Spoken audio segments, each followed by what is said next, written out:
Grace and peace, everybody. This is another one and done. This video is going to be filmed, produced, and dropped with no edits. So pray for me.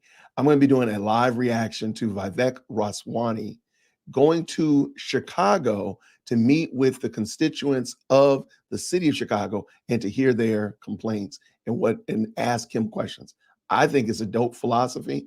I've always said it, that Republicans, conservatives need to get into the mix. You got to get in there with people who disagree with you. You got to get in there with people who maybe you don't think rather agree with you, or who you don't think want the same things that you want. That's the way to change this. That's the way to move the ball forward and start getting some L. So I'm getting some W's instead of getting some L's. So today I'm gonna do a live reaction to Vivek, actually in a barbershop of all places. Hey, and no shout outs to me about that I need to get my beard done. But let us pull this in and see what happens. I did not watch the entire video, so we're gonna watch it together. Let's go. In the news, I don't know if you have been saying, I don't know if talked about the leader of your staff, but Governor Abbott has sent an influx of migrants to Chicago. Yep, he has. This has been declared a sanctuary city. All right, so I don't know if it's clear. It sounds really low to me, but this young man right here is saying that, hey, Governor Abbott of Texas is busing all these migrants up to Chicago. Chicago's been named a sanctuary city. Okay. A sanctuary city for a long time. Yep. I'm a Christian. I do believe in being a good neighbor, but I also believe in being a good steward. So a lot of the benefits that the migrants have been receiving, African Americans in this city have not been receiving those same type of benefits. I wish that barber would stop. When it comes to school, just when it comes to a lot of different personal benefits.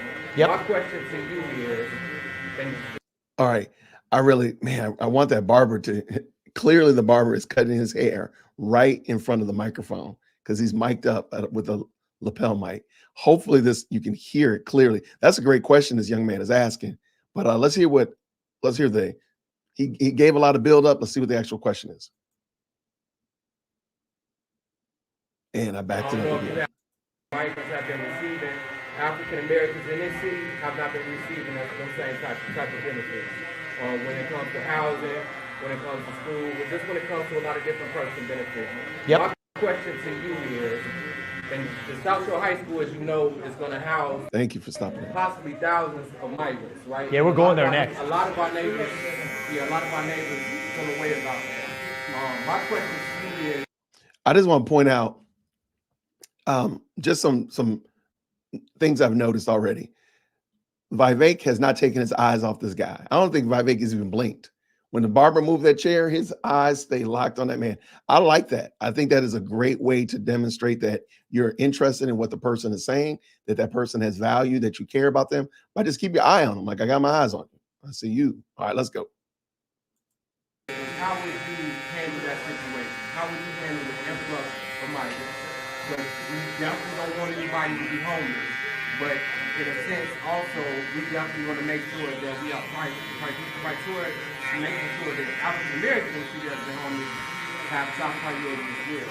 But how would you handle the situation tonight? The way I look at it is, okay, basically, how would you handle the migrant influx, the broken border? Actually, I mean, I don't think my young man even realized how many questions he asked in that one question. You know, what's your policy on migrants? What's your policy on immigrants? What's your policy on illegal immigrants, illegals coming across the border? What's your policy on the border? I mean, that's really what I could gather from it. But let's hear what Vivek says. I don't blame the individual migrants as human beings. I'm going to preface it by saying that. If I was in their position, living a tough life in Honduras or Nicaragua or Mexico, maybe I'd be doing the same thing. But we live in a nation here, and we have to put Americans first. That's what it means to govern. So I would, Joe Biden, you got your new mayor here, they dance around this. I say we actually secure the border. We use the military, not to secure somebody else's border halfway around the world in Ukraine. I like it. Oh my goodness. Hey, shout out to the barber. Shout out to the barber. Wherever else. Use our own military to secure our own border. And for people here whose first act of entering this country broke the law, treat them humanely. treat them respectfully, but you have to go back and come back through the legal process if you're going to come at all. And then the last piece was $7,000 a month per migrant is what they're spending. Those same dollars can actually be used to support development that helps Americans right here at home. So I think that if there's one wake-up call, if we can do this, if we can have baby formula and expensive sneakers and $7,000 a month for somebody whose first act of entering this country broke the law, that reveals that we can actually be doing more to help Americans right here at home, including Americans in this community in the south side of Chicago. I appreciate that. What do you feel about people who say that Governor Abbott is using the migrants as political property? So to tell you, I don't like partisan politics very much, but I'm going to speak truth. It's Chicago that was calling itself a sanctuary city. And that's a good point. See, Chicago didn't think, same thing with New York. They thought they were so far away from the border, like there's not gonna be Canadians coming here. So we just claim ourselves a sanctuary city. But then when those buses started arriving, that's when things got hot and heavy. So they did that to themselves. You don't see any border cities claiming themselves to be sanctuary cities. Maybe they are, but you don't see them having this problem because they knew what they expected. So I agree with them there. Good point.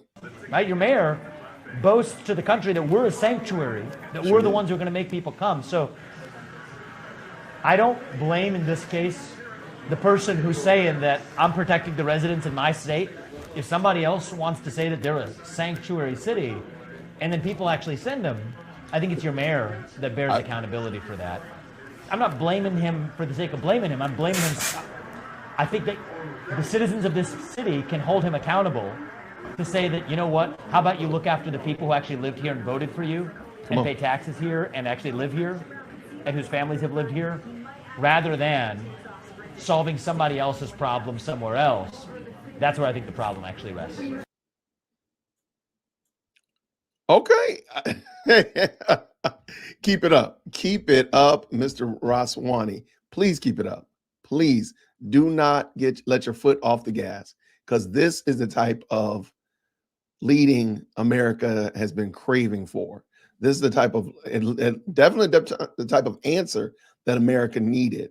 So, hey, that was dope. I liked it. I liked it. I liked that he took the time to go to, go into the lion's den, go in somewhere where he wouldn't be necessarily accepted.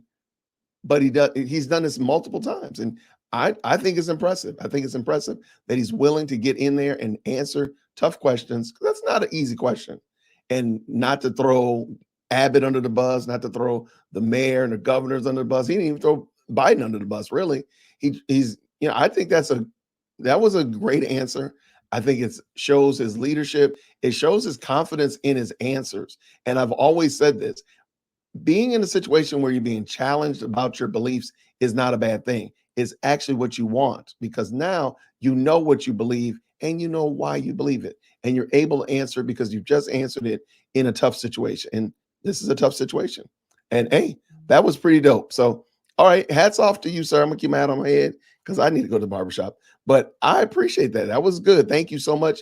Vic, who's a supporter of this channel, sent me that by text this morning and said, Jason, you got to look at this. And I was like, I'll check it out. And I said, you know what? I'm going to do it. I'm going to do a live reaction. So I appreciate you, Vic. Thank you so much for that. If you do have any other ideas, please hit me up, dearwokec@gmail.com. Thank you so much for all of your support, everything that you do to make this channel make much of it. And I thank you all for it. Until next time, everybody, grace and peace. We're out.